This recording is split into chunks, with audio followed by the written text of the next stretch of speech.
En mi cumpleaños 18, mi padre me arrojó $50 para echarme, llamándome el error de otro. Creyó humillarme, pero sonreí y le di un sobre. Lo sé, le dije. Y mi verdadero padre espera afuera. Su rostro palideció al mirar por la ventana. Mi nombre es Isabella García y tengo 18 años.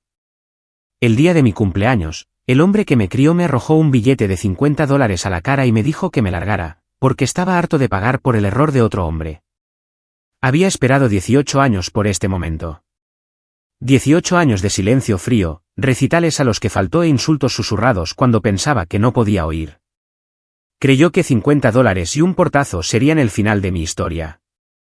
No tenía idea de que era solo el principio. Ahora, déjenme llevarlos a donde todo comenzó. Para entender lo que pasó en mi cumpleaños número 18, necesito retroceder 10 años, a la primera vez que me di cuenta de que no era como los otros niños de mi familia. Tenía 8 años. Era el recital de primavera en la escuela primaria Valles Altos, y había practicado, para Elisa, durante 3 meses seguidos. Mis dedos conocían cada nota de memoria.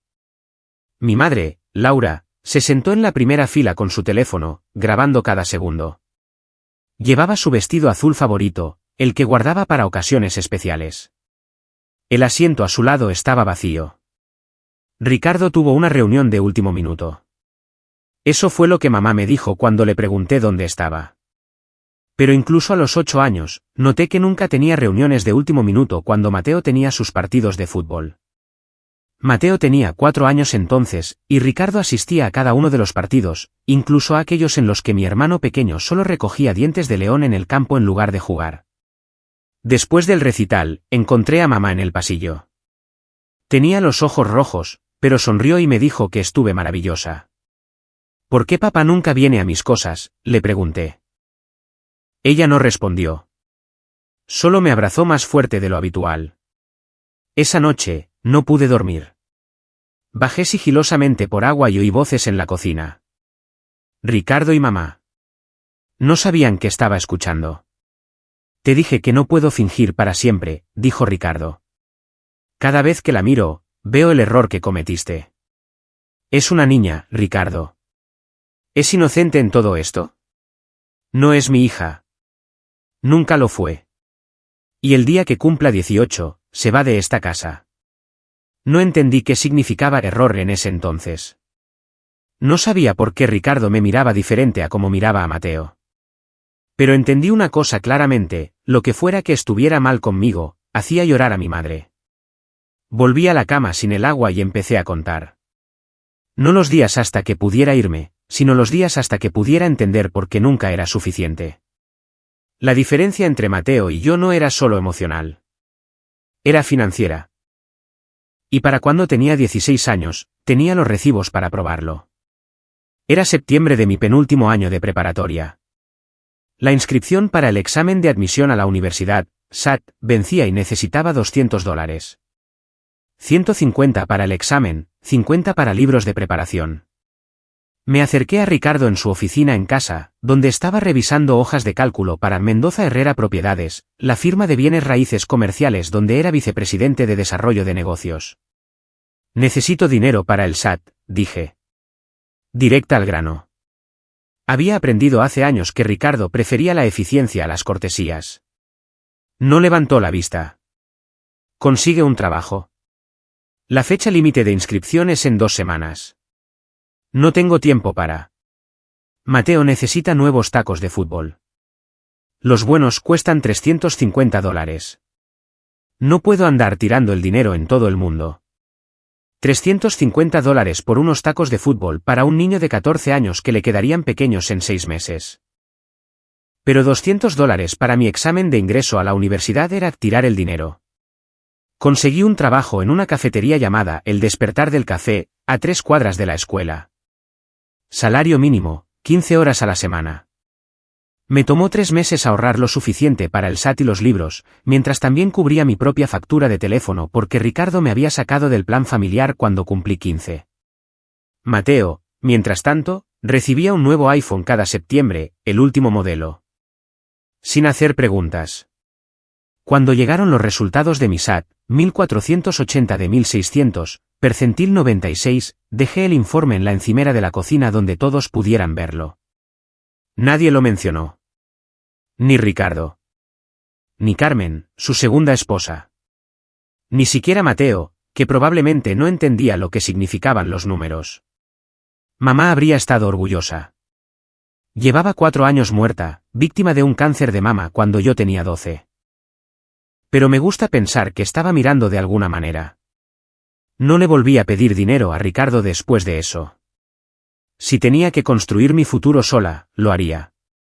Pero también llevaba un registro de cada disparidad, cada desaire, cada dólar que iba para Mateo en lugar de para mí. No lo sabía entonces, pero ese registro se volvería importante más tarde. Mi madre murió un martes de noviembre. Tenía 41 años. Yo tenía 12. El cáncer había sido agresivo, 14 meses desde el diagnóstico hasta el final. Pasé la mayor parte de ese año sentada junto a su cama de hospital, leyéndole en voz alta sus libros favoritos mientras las máquinas pitaban a su ritmo constante. 3 días antes de fallecer, mamá les pidió a las enfermeras que nos dieran privacidad. Estaba débil, su voz apenas era un susurro, pero su agarre en mi mano era sorprendentemente fuerte. Hay una carta, dijo. En mi joyero, el que tiene rosas en la tapa. Conocía la caja. Estaba en su tocador, llena de piezas que ya no usaba. Un collar de perlas de su madre, una pulsera de plata de su graduación universitaria. No la abras hasta que cumplas 16, continuó. Prométemelo, Isabella. A los 16. ¿Por qué a los 16? Porque serás lo suficientemente mayor para entender y lo suficientemente fuerte para manejarlo. Lo prometí. No sabía a qué me estaba comprometiendo, pero habría aceptado cualquier cosa que me pidiera. Murió 3 días después, conmigo sosteniendo su mano y Ricardo de pie en la puerta, mirando su reloj. 11 meses después del funeral, Ricardo se casó con Carmen. Era una agente de bienes raíces que había conocido en un evento de la empresa, rubia, pulcra y ansiosa por desempeñar el papel de la señora Mendoza. El primer acto de Carmen como madrastra fue reorganizar la casa. La ropa de mamá fue a donación. Sus libros, al almacén. Su joyero casi fue al ático. Pero lo agarré primero. Eso es mío, dije, apretándolo contra mi pecho. Carmen miró a Ricardo. Él se encogió de hombros. Déjala que se lo quede. Es solo chatarra. Escondí la caja en el fondo de mi armario, detrás de abrigos de invierno que ya no me quedaban. Y esperé 4 años. Ese fue el tiempo que mantuve mi promesa. No tenía idea de que una carta lo cambiaría todo. En mi cumpleaños número 16, abrí el joyero. Era un sábado por la mañana. Carmen había llevado a Mateo a un torneo de fútbol en Colorado Springs. Ricardo estaba en el campo de golf, en el club de campo Los Cerezos, donde pasaba la mayoría de los fines de semana fingiendo ser más importante de lo que era. Me senté en mi cama con la caja cubierta de rosas en mi regazo. Mis manos temblaban mientras levantaba la tapa y encontraba el sobremetido debajo de un collar de perlas. Mi nombre estaba escrito en el frente con la letra de mamá. Isabella. La carta tenía 3 páginas, escrita en su papelería personal, con fecha del 15 de agosto de 2019, 2 meses antes de su diagnóstico. La leí 2 veces antes de que las palabras se asentaran. Mi querida Isabella, si estás leyendo esto, ya no estoy y tienes la edad suficiente para saber la verdad. Ricardo no es tu padre biológico. Antes de casarme con él, tuve una breve relación con un hombre llamado Marcos Herrera. Terminó cuando él se comprometió con otra persona. No supe que estaba embarazada hasta después de que se fue. Ricardo me estaba pretendiendo en ese momento, y tomé una decisión de la que me he arrepentido desde entonces. Me casé con él y le dejé creer que era suya. Él lo descubrió cuando tenías 3 años. Encontró una prueba de ADN que yo había escondido. Ha sabido la verdad durante 15 años, Isabella.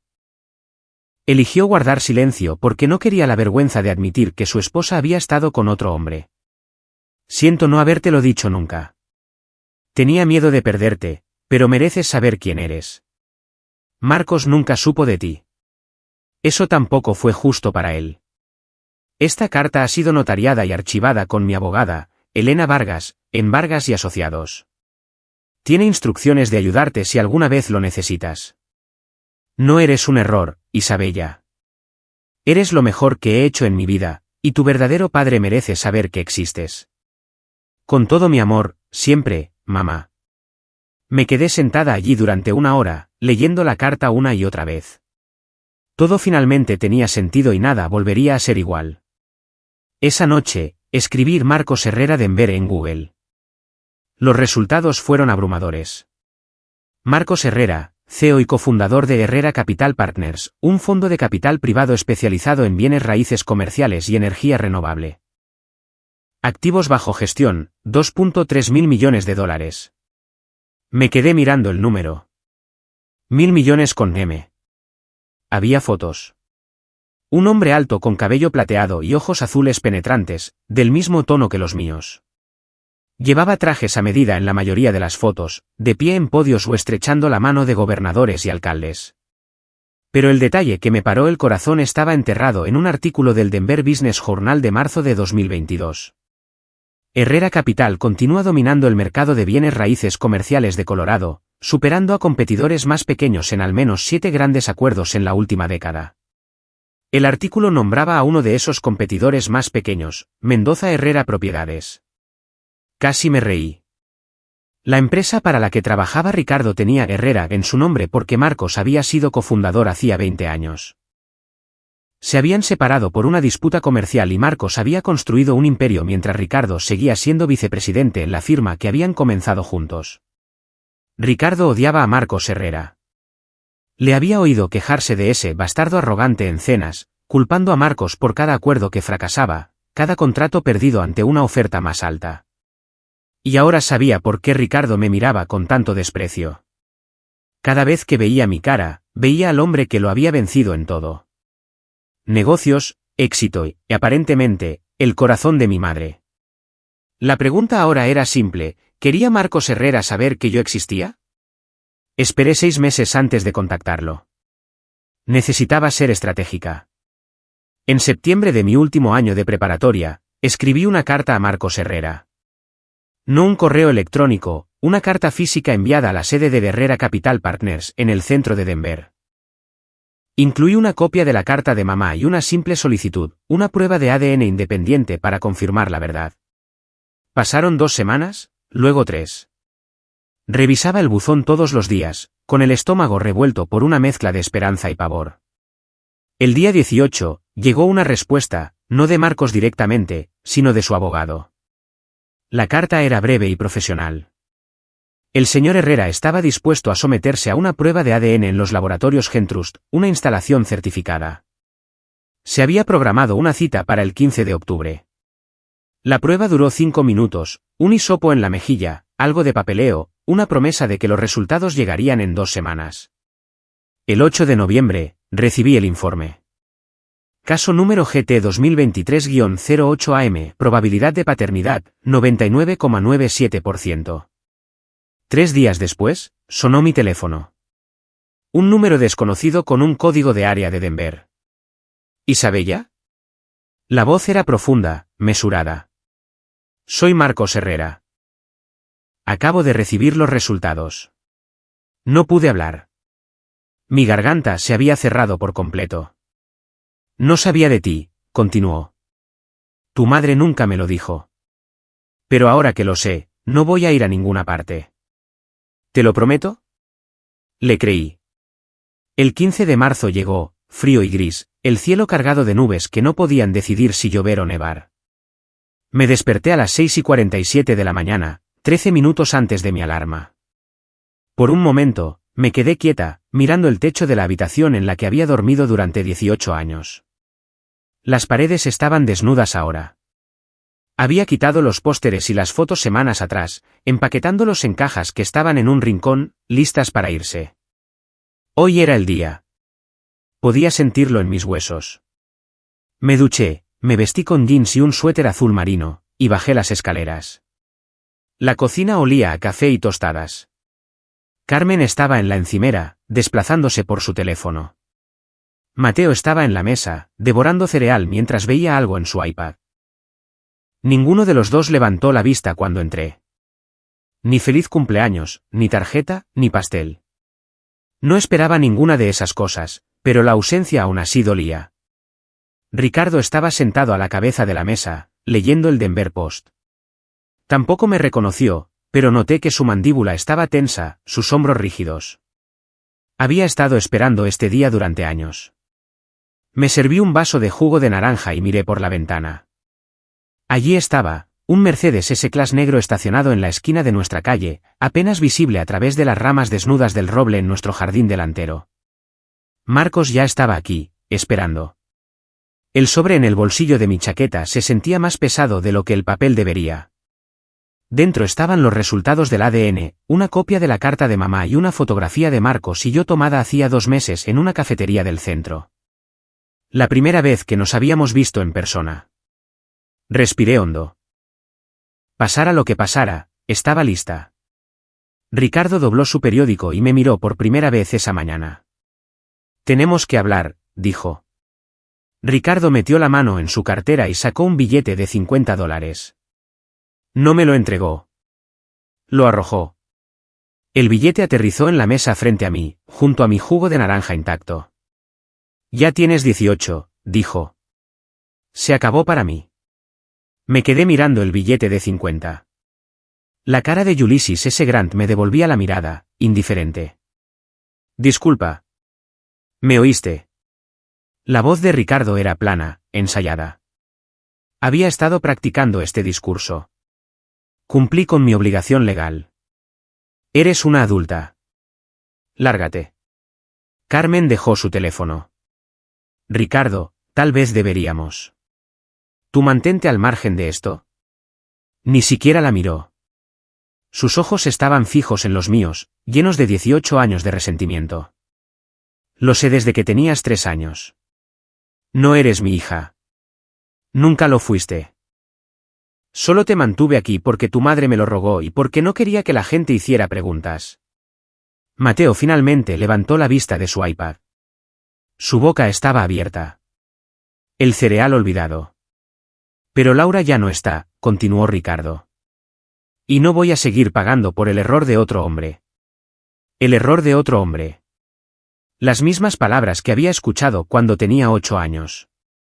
Recogí el billete de $50 lentamente, deliberadamente. No quería que Ricardo viera mis manos temblar. ¿Crees que esto es un insulto?, dijo. Es más de lo que mereces. Casi sonreí. Casi. Lo sé, dije. Lo sé desde hace 2 años. La expresión de Ricardo vaciló. Confusión, luego sospecha. Metí la mano en el bolsillo de mi chaqueta y saqué el sobre.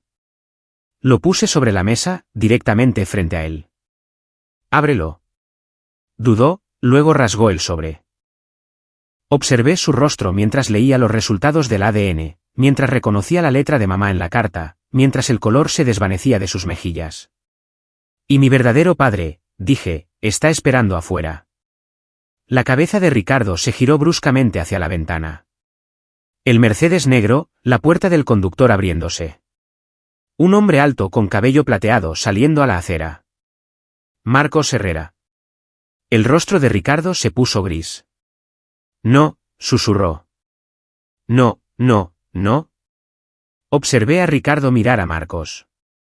El hombre que me había atormentado durante 18 años, que me había hecho sentir inútil, no deseada, invisible, estaba paralizado.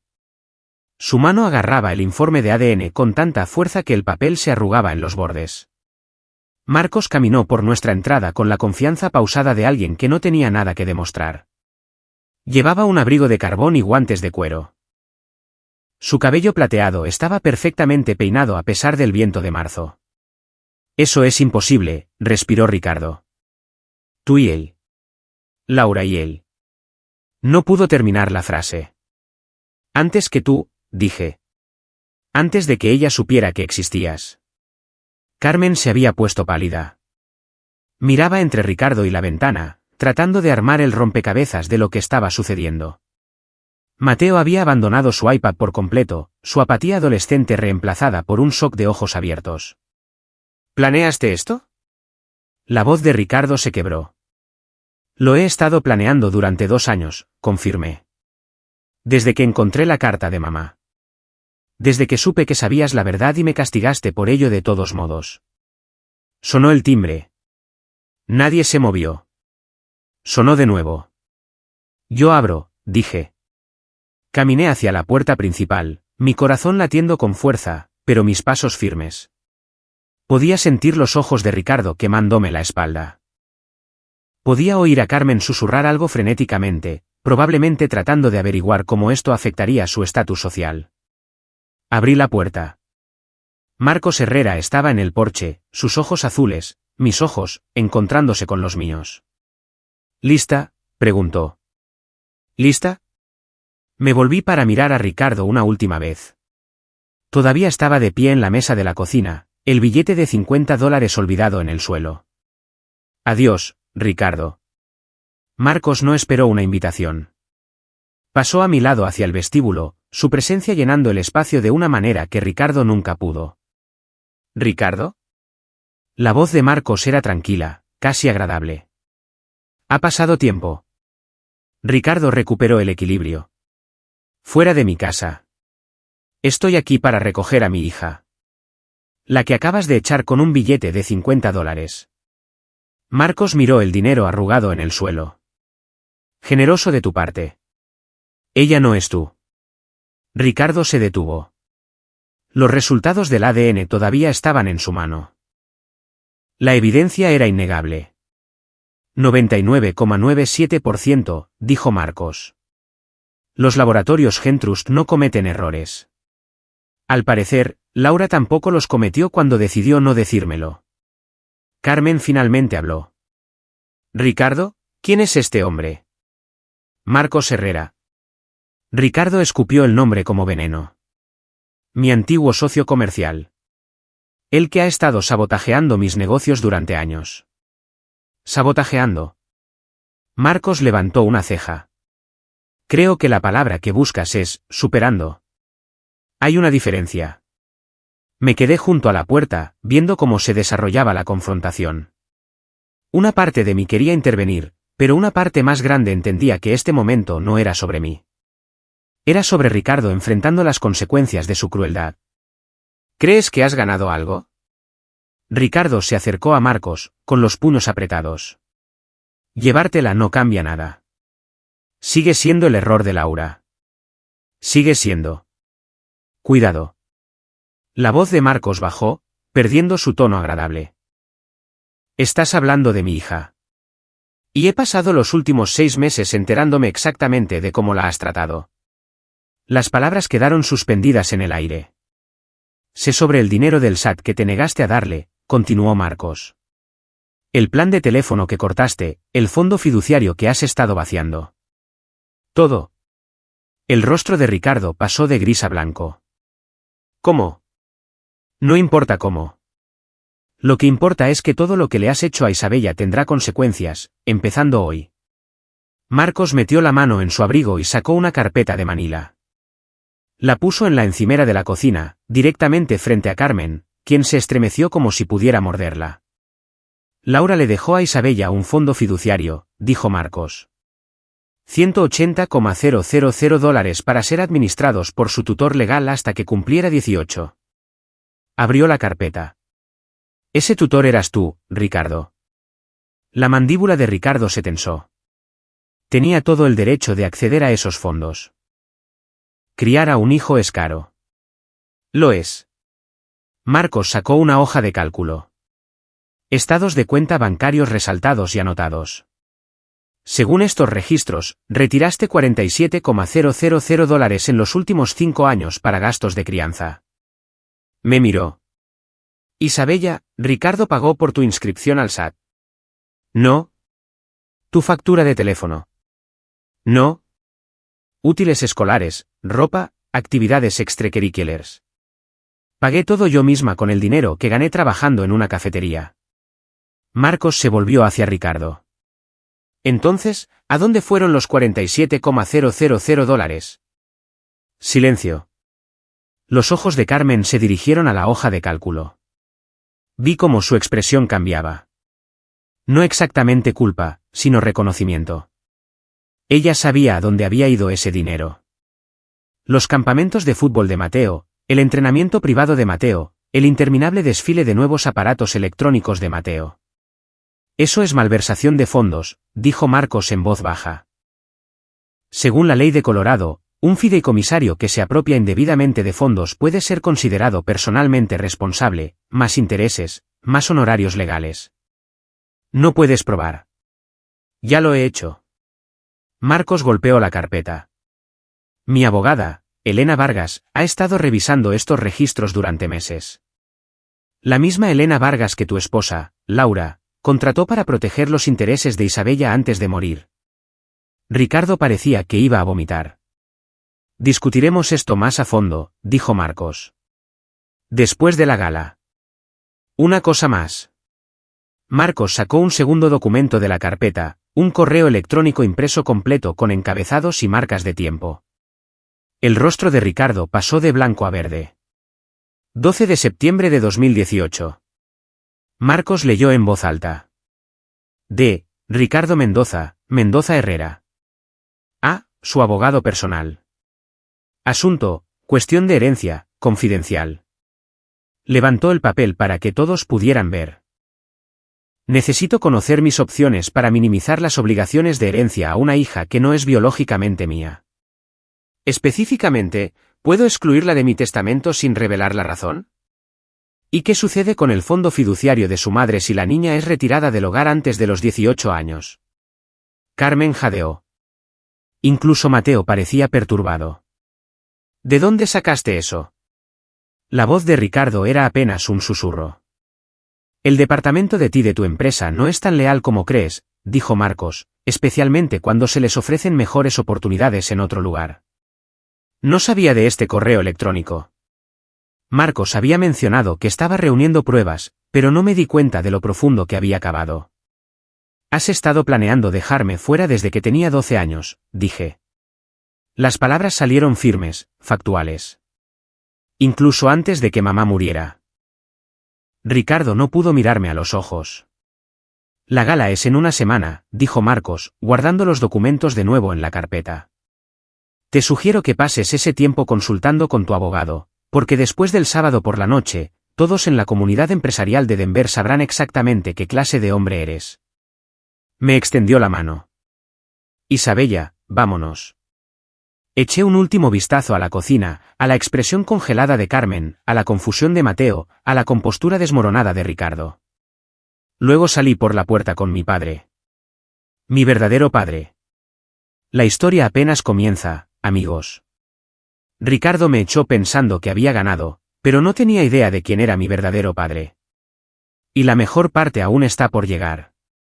En una semana, todas las personas a las que Ricardo pasó toda su vida tratando de impresionar se enterarán de la verdad sobre él. Si quieres ver lo que sucede en esa gala, dale a me gusta y suscríbete ahora mismo. Créeme, no querrás perdértelo. Debí haber sabido que Ricardo no se rendiría en silencio. La semana después de mi cumpleaños, me mudé a un apartamento de invitados en el edificio de Marcos en el centro. Un elegante rascacielos con ventanas del piso al techo con vistas a la ciudad. Era temporal, solo hasta que comenzara la universidad en otoño, pero se sentía como un planeta diferente en comparación con la casa en Valles Altos. Durante los primeros días, me permití respirar. Desempaqué mis cajas. Exploré el vecindario. Cené con Marcos 2 veces. Conversaciones incómodas pero genuinas donde intentamos llenar 18 años de silencio. Luego comenzaron los ataques. El martes, 18 de marzo, recibí una llamada del director de mi preparatoria. Ricardo lo había contactado afirmando que yo era emocionalmente inestable y que inventaba historias sobre mi familia. Sugirió que podría necesitar una evaluación psicológica antes de la graduación. El director, afortunadamente, me conocía lo suficiente como para ser escéptico, pero la llamada me sacudió. El jueves, llegó un correo electrónico de la oficina de admisiones de la Universidad de Colorado en Boulder. Asunto, aclaración necesaria. Estimada señorita García, hemos recibido información que sugiere inconsistencias en su solicitud de ayuda financiera. Específicamente, se han planteado preocupaciones sobre su situación familiar y su estado de tutela. Por favor, póngase en contacto con nuestra oficina para programar una reunión antes de que su inscripción pueda ser finalizada. Fecha límite, 1 de abril. Me quedé mirando el correo electrónico durante 10 minutos antes de llamar a Marcos. Está tratando de destruir mi futuro, dije. Ya no puede lastimarme directamente, así que va tras todo lo que he construido. Marcos guardó silencio por un momento. Elena Vargas se encargará de la universidad y del director. Ricardo está cavando su propia tumba. Simplemente no lo sabe todavía. ¿Qué quieres decir? La gala es el sábado. Él estará allí para aceptar su premio, y nosotros también. Aún no lo entendía. Pero lo haría. Ricardo no solo iba a perder. Iba a perder frente a todos los que le importaban. La 15ª gala benéfica anual de la Cámara de Comercio de Denver era el evento social de la temporada de primavera. Aprendí esto de Marcos, quien me lo explicó durante la cena del viernes por la noche, la víspera del evento. 400 invitados, dijo, cortando su bistec. Líderes empresariales, inversores, funcionarios de la ciudad. Todos los que importan en el mundo de los bienes raíces comerciales de Denver estarán allí. Y Ricardo será honrado como desarrollador del año. La sonrisa de Marcos era fina. Un premio por el que ha estado haciendo campaña desde 2019. Es la validación que siempre ha querido, la prueba de que pertenece a la élite de la ciudad. Jugueteé con mi ensalada. Así que vamos a quitárselo. No. Marcos dejó su cuchillo y tenedor. Vamos a dejar que se lo quite él mismo. Todo lo que tenemos que hacer es aparecer. La gala se celebraba en el Hotel Four Seasons del centro, en el gran salón del segundo piso. Etiqueta negra, champán, una subasta silenciosa en beneficio de programas de alfabetización infantil. Y Marcos Herrera era el patrocinador principal, habiendo donado $500,000 a la causa. Como patrocinador principal, doy el discurso de apertura, explicó Marcos. Tengo unos 10 minutos en el escenario antes de que empiecen a entregar los premios. ¿Qué vas a decir? Cruzó la mesa y apretó mi mano. La verdad. Solo eso. Solo la verdad. Pensé en Ricardo, probablemente en casa en ese momento, ensayando su discurso de aceptación, practicando su sonrisa humilde en el espejo, imaginando los aplausos, los apretones de manos, las fotos que aparecerían en el Denver Business Journal. No tenía idea de lo que se avecinaba. ¿Qué debería ponerme?, pregunté. Marcos sonrió. Una sonrisa real esta vez, cálida y paternal. Hice que te entregaran algo a tu apartamento esta tarde. Considéralo un regalo de cumpleaños. Sábado, 22 de marzo, 7:30 de la tarde. El vestido de noche azul marino me quedaba perfecto. De seda hasta el suelo con un escote modesto, elegante sin ser llamativo. Marcos había elegido bien. Llegamos juntos al Four Seasons, sus manos firmes en mi codo mientras caminábamos por el vestíbulo dorado. Candelabros de cristal arrojaban una luz cálida sobre los pisos de mármol. Parejas bien vestidas se mezclaban cerca del bar, sus risas resonando en los techos altos. Nunca había estado en algo así. Mi mundo habían sido cafeterías y pasillos de preparatoria, no salones de baile y copas de champán, pero mantuve la barbilla en alto y los hombros hacia atrás, canalizando cada onza de compostura que desarrollé durante 18 años de sobrevivir en la casa de Ricardo. Entramos al salón de baile a las 7:42 de la tarde. Sé la hora exacta porque revisé mi teléfono para recordar cada detalle. La sala era impresionante. Mesas redondas cubiertas con manteles blancos, centros de mesa de rosas blancas y eucalipto, un escenario en el extremo con un podio y una pantalla masiva que mostraba el logotipo de la Cámara de Comercio. Y allí, cerca del bar, estaba Ricardo.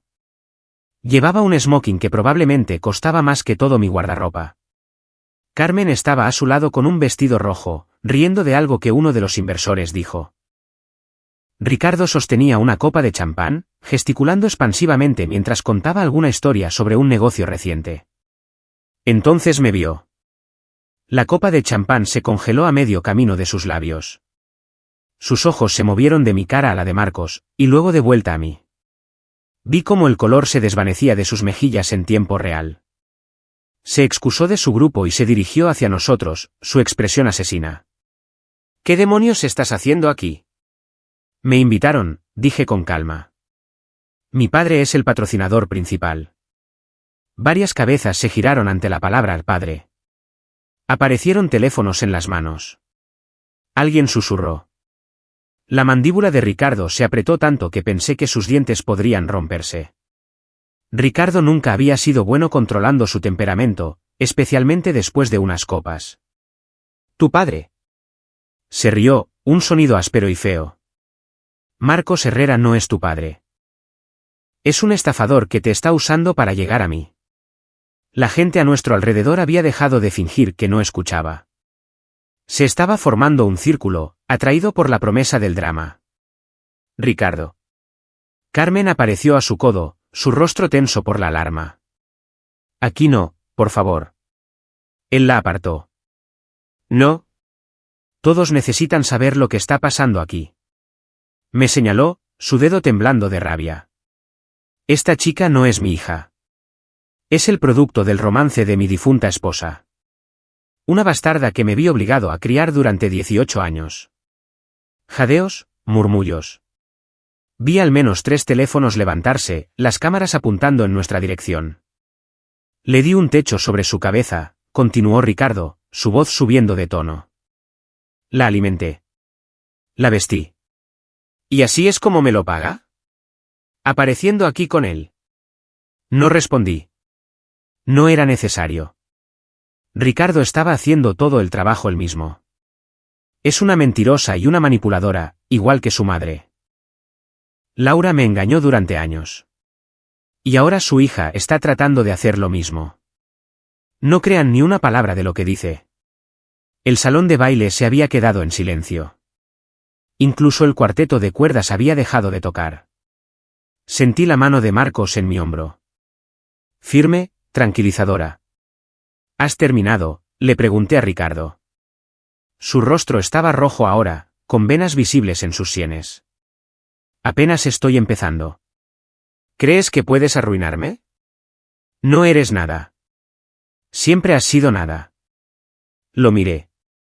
Realmente lo miré, por lo que podría ser la última vez. No necesito arruinarte, Ricardo. Lo estás haciendo tú mismo.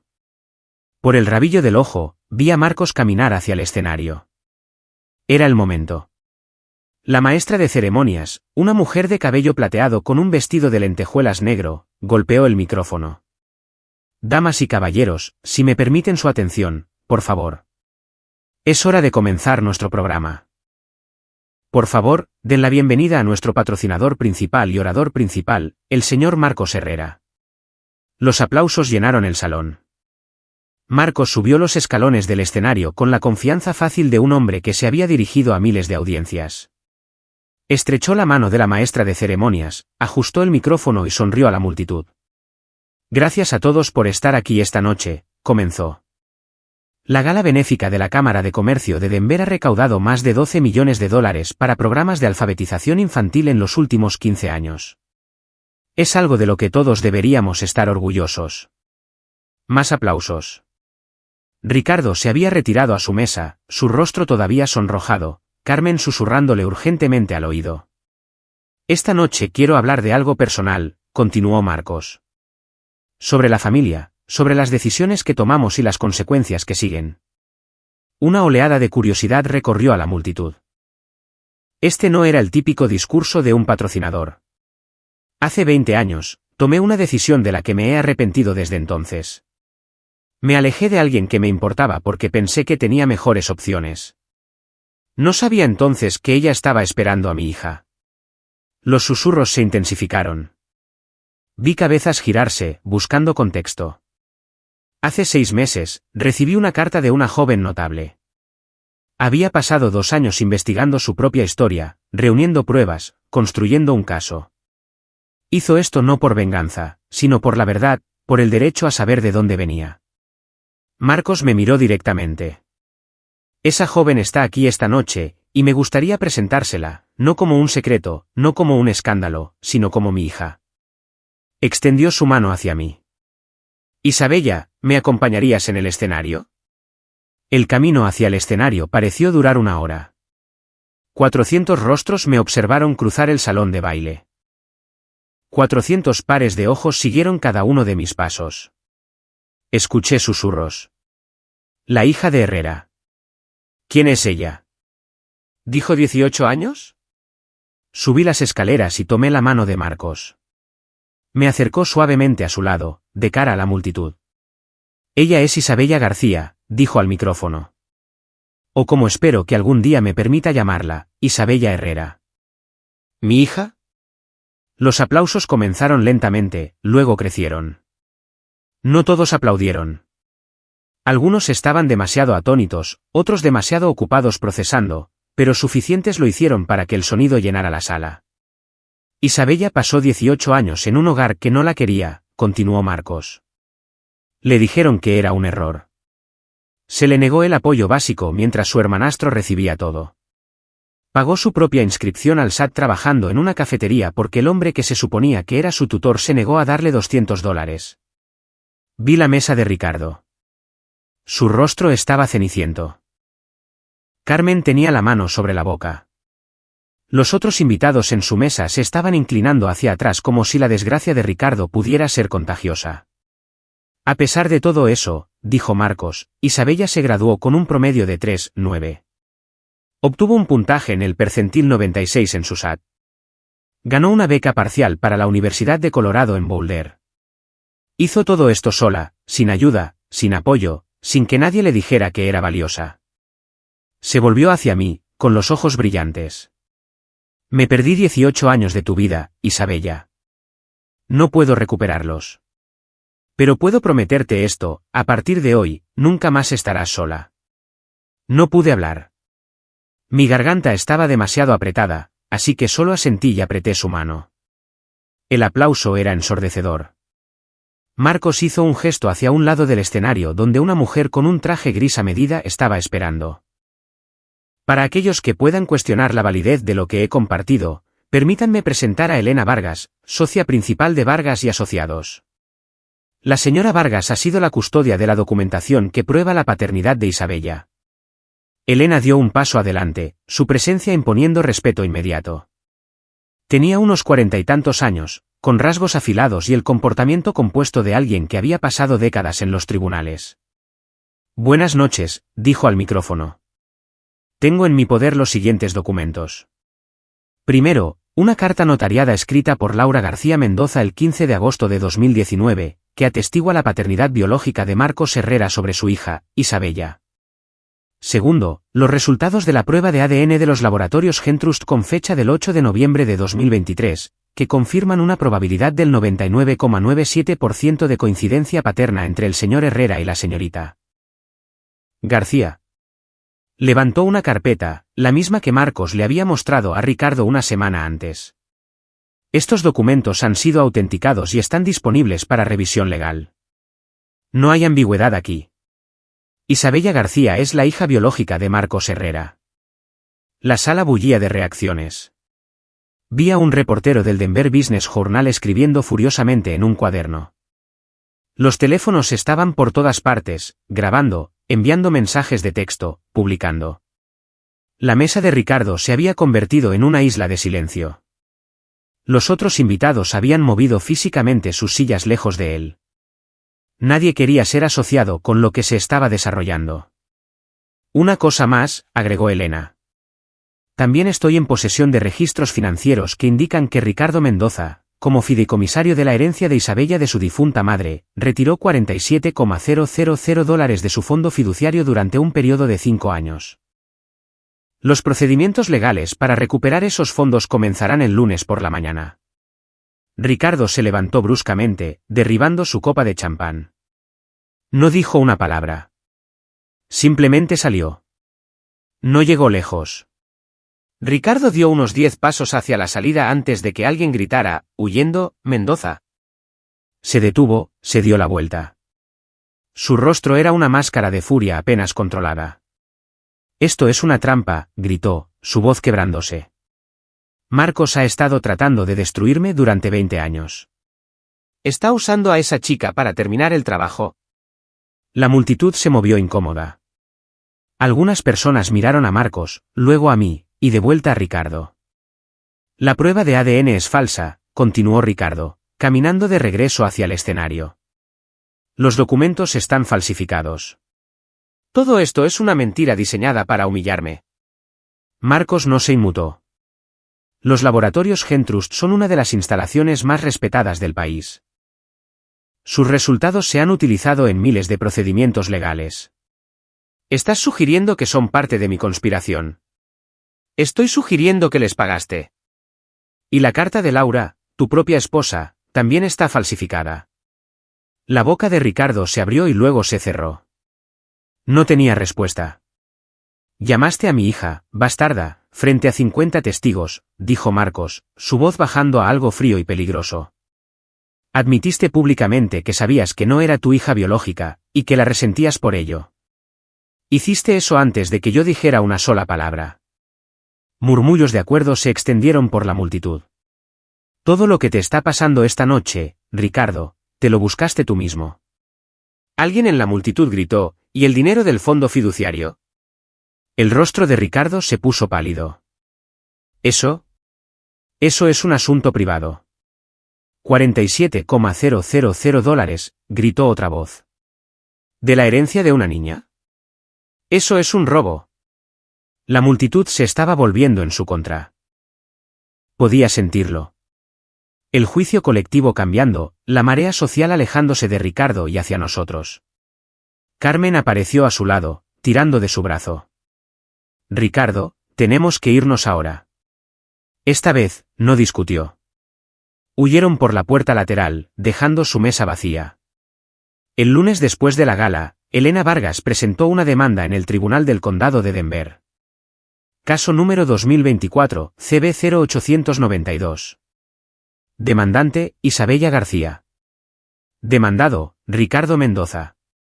La queja era sencilla: incumplimiento del deber fiduciario, malversación de fondos fiduciarios y falta de gestión adecuada de los activos mantenidos para un beneficiario menor de edad. Buscábamos la recuperación total de los 47,000 dólares que Ricardo había retirado, más un interés del 8% anual, más los honorarios de los abogados. La evidencia es abrumadora, me dijo Elena durante nuestra reunión esa tarde. Su oficina estaba en el piso 17 de un rascacielos del centro con vistas a las montañas. Estados de cuenta bancarios, registros de retiros, autorizaciones firmadas, todo a nombre de Ricardo. Y tenemos tu testimonio sobre lo que realmente recibiste, nada. ¿Qué pasa ahora? Ricardo tiene 30 días para responder. Puede llegar a un acuerdo o puede luchar. Pero luchar significa descubrimiento, y descubrimiento significa que tenemos acceso a todos sus registros financieros. Sonrió levemente. No creo que quiera eso. Pensé en el correo electrónico que Marcos me había mostrado, aquel donde Ricardo le preguntaba a su abogado sobre sacarme del testamento. Si ese correo electrónico existía, ¿qué más había oculto en sus archivos? Hay algo más, continuó Elena. La situación de la universidad se ha resuelto. Hablé con la oficina de admisiones esta mañana. Han revisado las preocupaciones que planteó Ricardo y las encontraron infundadas. Tu inscripción está confirmada. Un alivio me invadió. Gracias. No me agradezcas a mí, agradécete a ti misma. Construiste un historial impecable a pesar de tener todo en tu contra. Las acusaciones de Ricardo solo lo hicieron parecer mezquino y vengativo. Salí de la oficina de Elena sintiéndome más ligera de lo que me había sentido en años. El proceso legal llevaría tiempo, meses probablemente, pero el resultado ya no estaba en duda. Ricardo había pasado 18 años haciéndome sentir impotente. Eso se había acabado. El abogado de Ricardo llamó a Elena el 10 de abril, 3 semanas después de que se presentara la demanda. Quieren llegar a un acuerdo, me dijo Elena por teléfono. Reembolso total de los 47,000 más 8,500 en intereses acumulados, más nuestros honorarios legales, 12,000. También aceptan transferir el saldo restante del fondo fiduciario de tu madre inmediatamente. Hice los cálculos en mi cabeza. Eso es más de 200,000 dólares en total. 200,500 para ser precisos. Y no están impugnando nada. Ni descubrimiento, ni declaraciones, ni juicio. ¿Por qué?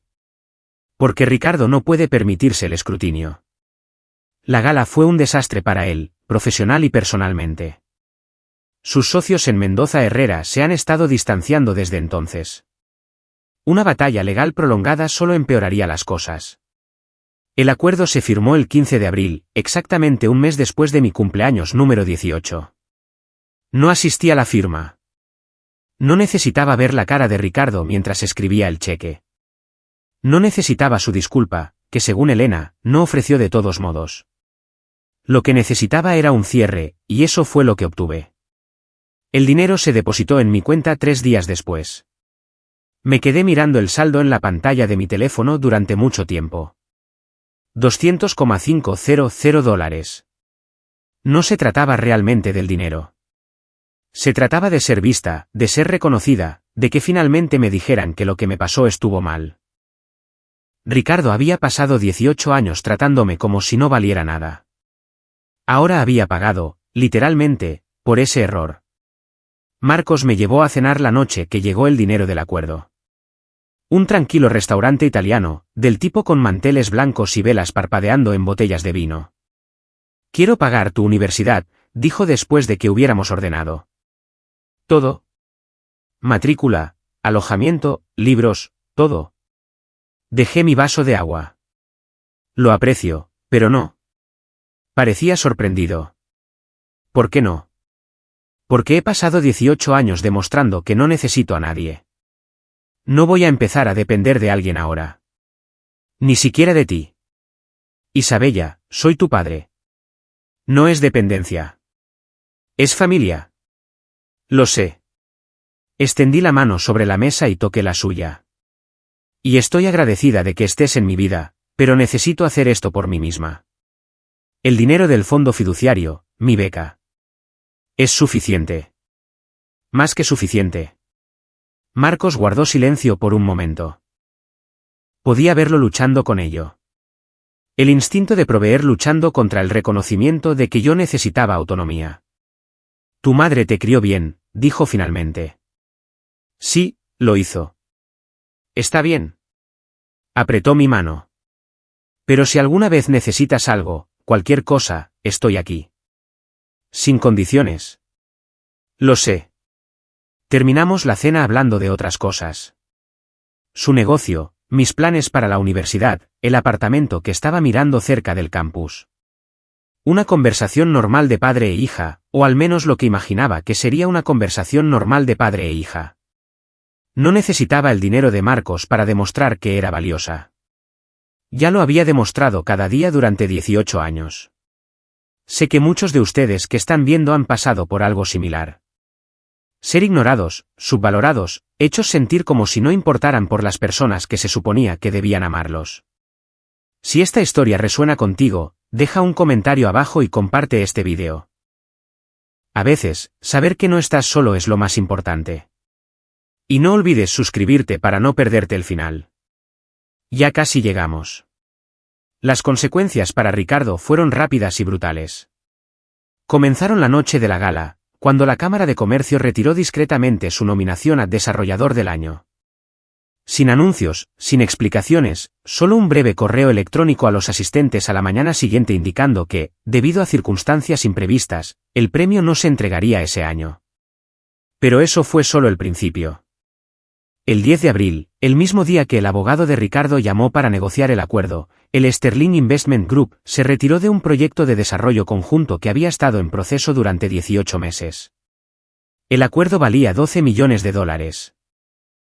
Según el correo electrónico que recibió Ricardo, que de alguna manera llegó al Denver Business Journal, el CEO de Sterling escribió: «No podemos asociar nuestra marca con individuos cuya conducta personal plantea dudas sobre su juicio ético».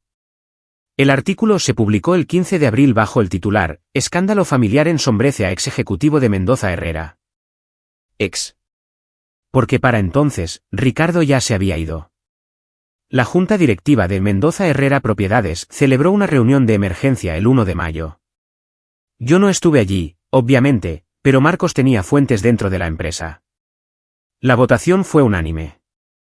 Ricardo renunciaría con efecto inmediato, con un modesto paquete de indemnización y un estricto acuerdo de confidencialidad. El comunicado de prensa oficial citó razones personales y un deseo de pasar más tiempo con la familia. Nadie lo creyó. En 2 meses, Ricardo Mendoza había perdido su premio, su mayor negocio y su carrera. La casa en Valles Altos se puso en venta en junio. Carmen aparentemente decidió que quedarse en un vecindario donde todos conocían sus asuntos era insoportable. No sentí alegría por la caída de Ricardo. No sentí vindicación ni triunfo. Lo que sentí fue algo más tranquilo, algo como paz. Durante 18 años, Ricardo había tenido poder sobre mí. Había controlado dónde vivía, qué comía, si me sentía bienvenida en mi propia casa. Me había hecho sentir pequeña, inútil e invisible. Ahora el mundo podía ver quién era él realmente. Y yo finalmente era libre. Carmen y Mateo fueron daños colaterales en la implosión de Ricardo. No lo planeé de esa manera, pero no podía fingir que no lo había anticipado. Carmen desapareció de las redes sociales una semana después de la gala. Su Instagram, donde había publicado fotos cuidadosamente seleccionadas de su familia perfecta, se volvió privado y luego desapareció por completo. Escuché a través de conocidos mutuos que había dejado de asistir a su club de lectura, sus clases de tenis, sus reuniones del comité de caridad. No sentí pena por ella. Había visto a Ricardo tratarme como basura durante 6 años y nunca dijo una palabra. Su silencio la hizo cómplice. Mateo era diferente. Tenía 14 años, lo suficientemente mayor para entender lo que había pasado, pero lo suficientemente joven como para no poder responsabilizarlo por completo. Había crecido creyendo la narrativa que Ricardo le dio, que yo era la extraña, el problema, la razón por la que su familia no era perfecta. 3 meses después de la gala, recibí un mensaje de texto de un número desconocido. Isabella, soy Mateo. Conseguí tu número del teléfono de mamá. Sé que probablemente no quieras saber de mí, pero quería decir que lo siento. No sabía lo mal que estaban las cosas para ti. Debería haber prestado atención.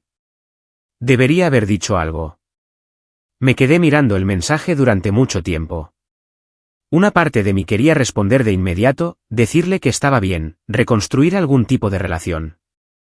Pero otra parte, la que había pasado 18 años siendo invisible, necesitaba más tiempo. Escribí de vuelta, gracias por escribirme.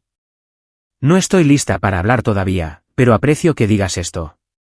Él respondió, lo entiendo.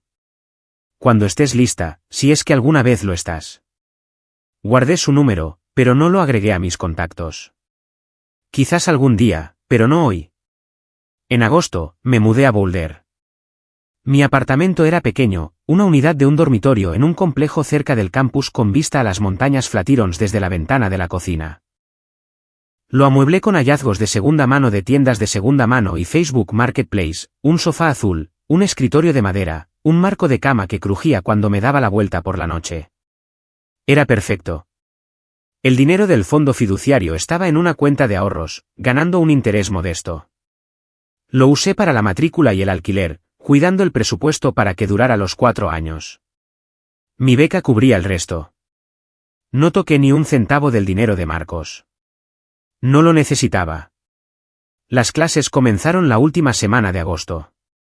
Me inscribí en la carrera de negocios con una especialización en comunicaciones. Mis profesores eran exigentes, mi carga de cursos pesada, pero prosperé de maneras que nunca lo había hecho en la preparatoria. Por primera vez en mi vida, estaba rodeada de personas que no conocían mi historia, que me juzgaban solo por lo que les mostraba. Conseguí un trabajo a tiempo parcial en una pequeña firma de bienes raíces en el centro. No la compañía de Marcos, ni nada conectado con Ricardo, solo una agencia local que necesitaba a alguien para contestar teléfonos y organizar archivos. El pago era modesto, pero la experiencia era invaluable. Marcos me visitaba una vez al mes, siempre un domingo. Desayunábamos en un café, hablando de clases y trabajo y del lento proceso de conocernos. Nunca presionó. Nunca intentó comprar mi afecto. Simplemente aparecía consistentemente, como un padre debería hacerlo. Para octubre, había hecho amigos. Para noviembre, había comenzado a salir con un chico de mi clase de economía, Javier, un nativo de Colorado con una risa fácil y cero conocimiento de mi complicado pasado. No le conté sobre Ricardo ni la gala ni la demanda. Aún no. Esa historia pertenecía a mi pasado, y yo estaba construyendo algo nuevo. Por primera vez en 18 años, me despertaba cada mañana sin temor. Me despertaba con esperanza. 6 meses después de la gala, Ricardo me envió un correo electrónico. Casi lo borro sin leerlo. Su nombre en mi bandeja de entrada se sintió como una violación, un recordatorio de todo lo que había trabajado para dejar atrás. Pero la curiosidad ganó. Isabella, sé que no tengo derecho a contactarte, pero he tenido tiempo para pensar en lo que pasó, y me doy cuenta de que te debo una explicación, quizás incluso una disculpa. Me gustaría hablar si estás dispuesta. Ricardo. Ni querida, ni sinceramente, ni reconocimiento del daño específico que había causado. Solo un gesto vago hacia la reconciliación, como si 18 años de crueldad pudieran borrarse con un solo correo electrónico. No respondí directamente. En cambio, llamé a Elena Vargas. Quiero enviarle un mensaje a través de su oficina, dije. Algo oficial, algo final. Ella entendió de inmediato. La carta fue enviada 3 días después en papel con membrete de Vargas y Asociados. Señor Mendoza, la señorita García ha recibido su comunicación con fecha del 22 de septiembre. Me ha pedido que le transmita la siguiente respuesta: tuviste 18 años para tratarme con decencia humana básica. Elegiste no hacerlo. Sabías la verdad sobre mi paternidad y la usaste como justificación para el abandono y el abuso emocional. Robaste de mi herencia. Intentaste sabotear mi educación y mi futuro. No estoy interesada en tus explicaciones ni en tus disculpas. No deseo tener más contacto contigo. Esto no es venganza. Es un límite. Por favor, no intentes contactarme de nuevo. Isabella García. Ricardo nunca respondió. No sé si estaba enojado, herido o aliviado. No me importaba. Algunas personas merecen segundas oportunidades. Ricardo no era una de ellas. Perdonar no significa dejar que alguien vuelva a tu vida para lastimarte de nuevo. A veces, perdonar solo significa soltar y alejarte. Construir una relación con Marcos fue como aprender un nuevo idioma. Teníamos lo básico: ADN compartido, rasgos compartidos, un deseo compartido de conectar. Pero la fluidez llevaría años. Nuestros brunches mensuales se convirtieron en un ritual. Él conducía desde Denver los domingos por la mañana, siempre llegando exactamente a las 10 de la mañana. Pedíamos lo mismo: tostada de aguacate para mí, huevos benedictinos para él, y hablábamos de todo y de nada. Algunos días eran fáciles. Discutíamos su último negocio o mis próximos exámenes, riéndonos de chistes malos y descubriendo intereses compartidos. A él le encantaba el jazz, a mí también. Odiaba el cilantro, yo también. Pequeñas cosas, pero sumaban. Otros días eran más difíciles. Había silencios que se alargaban demasiado. Preguntas que no tenían buenas respuestas. ¿Cómo resumes 18 años de ausencia? ¿Cómo lloras una relación que nunca existió? No estoy tratando de reemplazar el tiempo que perdimos, me dijo Marcos una vez, revolviendo su café. Sé que es imposible. Solo quiero estar aquí para lo que venga después. Eso es suficiente, dije. Y lo decía en serio. En mi cumpleaños número 19, Marcos condujo a Boulder con un pequeño pastel y una tarjeta. Sin regalos extravagantes, sin grandes gestos, solo nosotros dos en mi pequeño apartamento comiendo pastel de chocolate y viendo el atardecer pintar las montañas de rosa y oro. Feliz cumpleaños, Isabella, dijo. Gracias, papá. Fue la primera vez que lo llamé así. Sus ojos brillaron, pero no hizo un gran escándalo al respecto. Yo tampoco. Algunas cosas no necesitan palabras. Mirando hacia atrás, a veces me pregunto qué habría pasado si nunca hubiera encontrado esa carta. Si nunca hubiera contactado a Marcos. Si simplemente hubiera aceptado los $50 de Ricardo y desaparecido en el mundo, otra niña olvidada de un hogar roto. Pero encontré la carta. Contacté. Y todo cambió. Esto es lo que aprendí de 18 años de ser invisible. Primero, tu valor no está determinado por cómo te tratan los demás. Ricardo me veía como un error, una carga, un recordatorio de la traición de su esposa. Pero su percepción nunca fue mi realidad. Siempre fui más de lo que él veía. Segundo, los límites no son egoístas. Son esenciales.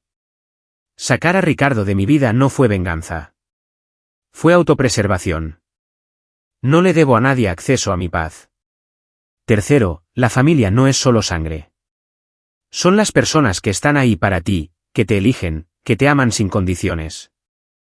Marcos y yo compartimos ADN, pero lo que lo convierte en mi padre es el esfuerzo que pone cada día. Ahora estoy en segundo año, estudiando negocios y soñando con empezar mi propia compañía de bienes raíces algún día.